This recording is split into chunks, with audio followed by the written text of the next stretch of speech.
welcome to Oracle Code Berlin. I'm your host, Javed Mohammed, here at Oracle DevLive, and I have as my guest today Frank Nimphius. Did I pronounce that reasonably right? Yeah, that was good. Okay, Nimphius is correct. Okay, who's the Senior Principal Product Manager based out of Düsseldorf, right here in Germany. So, Frank, welcome. Thanks for having me. Thank you for coming. So I'm really excited about your presentation today. You're going to be talking about chatbots, and I was just looking at the description that was in the program, and it was interesting that you actually had a quote in there from War Games. Yeah. And in fact, I just went back and Googled it or YouTubed it, because I remember it was a very interesting film. So it's interesting how times change, and we kind of come full circle with all of the things going on with North Korea and some of the things kind of going on there. So, just are you a science fiction fan? Well, no, I just happen to be old enough to know that movie, and you know, as I think mankind always had kind of envisioned artificial intelligence to assist people in their jobs or provide them services, and that movie came to my mind when I was preparing for a conference, and then it happened to be your conference here. Though I'm not showing that movie in my talk, I just used that as an example, and yeah, as you said, 30 years after the movie, we have the technology in place, and now we can really chat to machines. Okay. So there was a mention, I think I was talking to Reggie Lewis earlier, who did the keynote. So I think he actually gave a small demonstration of a chatbot. In his case, it was like trying to get buying tickets for the Golden State Warriors, and kind of the conversation proceeding from there. So just kind of give us a backdrop about where are we at in the life cycle of a chatbot. Right, yeah, so actually Reggie's gave the typical American pitch, which is sports and beer.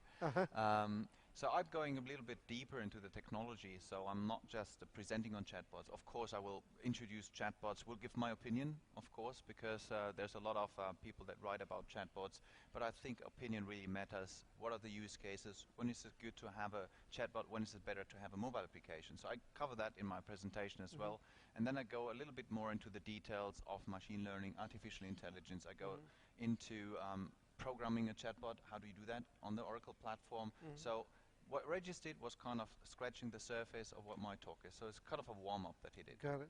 And again, I'm not asking you to kind of think of this as kind of more of as a trailer for your presentation. Yes. But just give us a little sneak peek into that one. You talked about things that cases where it does make sense to go with a chatbot, other cases where perhaps it more fits for mobile application. So how do you kind of discern between what makes sense where? Yeah, so the easiest way to put that is that if you think about the task, the duration of the task that you're trying to complete, and then of course the audience that you want to reach. So these are two different criteria of whether you want a mobile application or if you want to have a chatbot.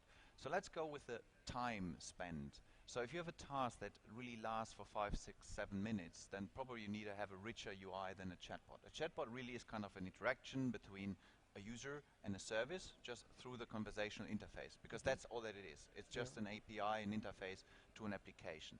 Now the second is, if you're a business or if you have a business and you have loyal customers, now those customers are very likely to download your mobile application, so you can give them additional services as just a quick ping for an answer.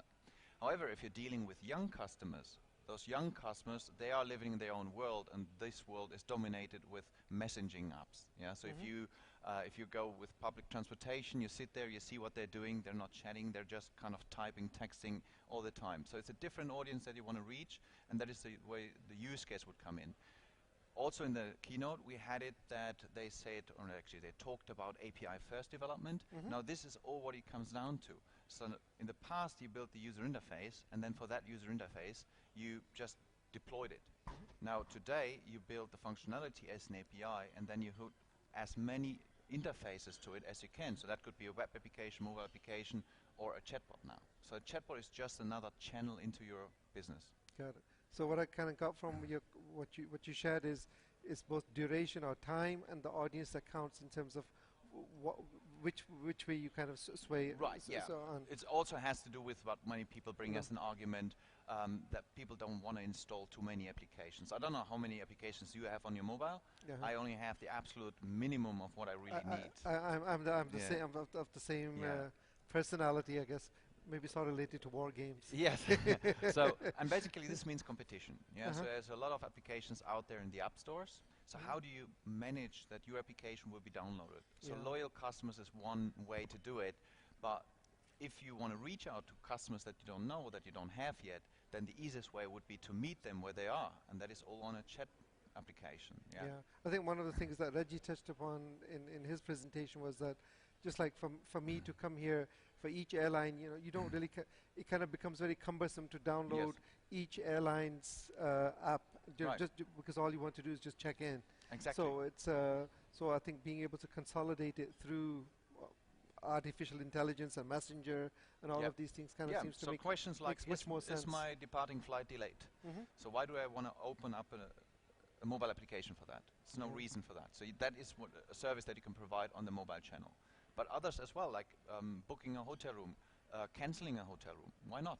Because these are kind of 1, 2, 3 step kind of actions. So it doesn't require a large interaction with a mobile application. Got it. And then, as I know you're going to be going deep into this in your presentation. So how does kind of Oracle play into this whole chatbot part of it? Good that you ask. Well, Oracle builds a cloud service that allows you to build as many chatbots as you want. And everything is kind of predefined for you, so all of the artificial intelligence, all of the machine learning stuff, so you don't have to learn this by heart, you don't have to code to APIs for that. This is all provided, and you really focus on the code that matters and not more. So you just build the interaction that you want, and everything else is provided by Oracle. And we're looking for this year to release that cloud service, and then you just sign up to that cloud service, and you build your chatbots, and they just get you going. Okay, Frank, so it sounds like a very exciting presentation. Just for the people who are here, what time is your presentation? It's 10 minutes past 2 p.m. 10 minutes past 2 p.m. So for right those, after for the lunch. folks, for the folks who are here, grab your lunch and check out Frank's presentation. Yeah. Frank, thank you so much. You're welcome to join. Thank you so much for coming by. And thank you for having me again. And all the best with the presentation. Thanks.